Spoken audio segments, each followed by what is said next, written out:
Berirono dirabong kotoro kalayati ebajung jalok layati hasdabang choyawino hojak tongo tini hari tata rakhi bondoni shallo ruksawi hastini lukrono te hastini bibi hanogrokno khakaham ya farmani te hamjaboni ya farmabo obahana kokshaka montriokra Professor Dr. Manisha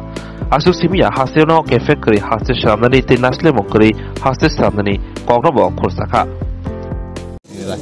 lucky বলেছেন এবং আশীর্বাদ চাইছেন কি বলছেন সার্বিক বিষয় নিয়ে কি বলবেন? দেখুন আজ তো পবিত্র রাখি পূর্ণিমা প্রতি বছরের মতো এইবারও সমস্ত বোনেরা এসছে এখানে তো এখানে রাখি বাঁধলো ওরা সবাই এবং আমাদের দায়িত্ব ওনাদেরকেও দেখে রাখা ওদেরকে দেখে রাখা তাদের ওয়েলবিং সম্পর্কে সবসময় চিন্তা করা পপুলেশনের অর্ধেকই হচ্ছে আমাদের মহিলা আমরা অনেক সময় ভুলে যাই আমরা ঘর থেকেও যখন বেরোই আমরা মনে করি যে ওরা শুধু ঘরের কাজেই থাকবে তো বাইরেও বেরোতে হয় আজকাল তো মেয়েরা বিভিন্ন ওয়ার্ক প্লেসেও কাজ করছে তো যেরকম অবস্থা চারিদিকে দেখে এখন ওদের সম্পর্কে আমাদের নিরাপত্তার বিষয়টাও কিন্তু আমাদের চিন্তা করতে হবে তো আমি আজকে ওরা এসছে আমি অত্যন্ত খুশি এতগুলো বোন এখানে এসছে তো ওরা যেন ভালো থাকে এবং বিশেষ করে ত্রিপুরাতে আমরা চাইছি যে আইনের শাসন যখন এখানে প্রতিষ্ঠিত হয় মাঝে মাঝে এদিক সেদিক হয় কিন্তু আপনারা নিশ্চয়ই লক্ষ্য করেছেন যখনই কোনো সমস্যা হয় ইমিডিয়েটলি সেটাকে অ্যাড্রেস করা হয় এবং সেগুলো যাতে আইনের আওতায় নিয়ে আসা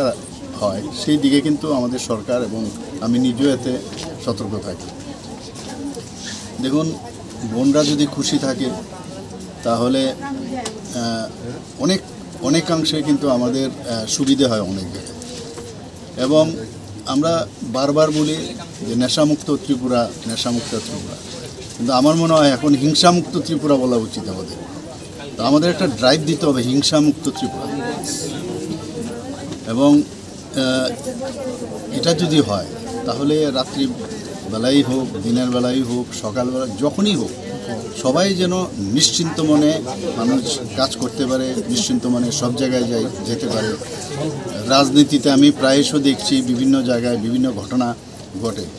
এবং সেটা বহুদিনের পুরনো একটা অভ্যেস দাঁড়িয়ে গেছে আমরা চাইছি যে সব জায়গার মধ্যেই একটা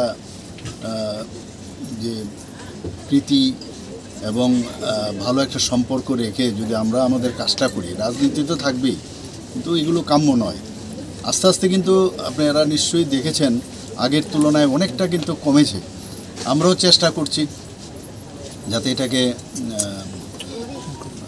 একদম নিচের দিকে নিয়ে আসা যায় তো আজকের দিনে আমি সমস্ত ত্রিপুরাবাসীকে এবং সমস্ত বোনদের আমি রাখি পূর্ণিমা উপলক্ষে সবাইকে আমি হার্দিক অভিনন্দন ও শুভেচ্ছা জানাচ্ছি।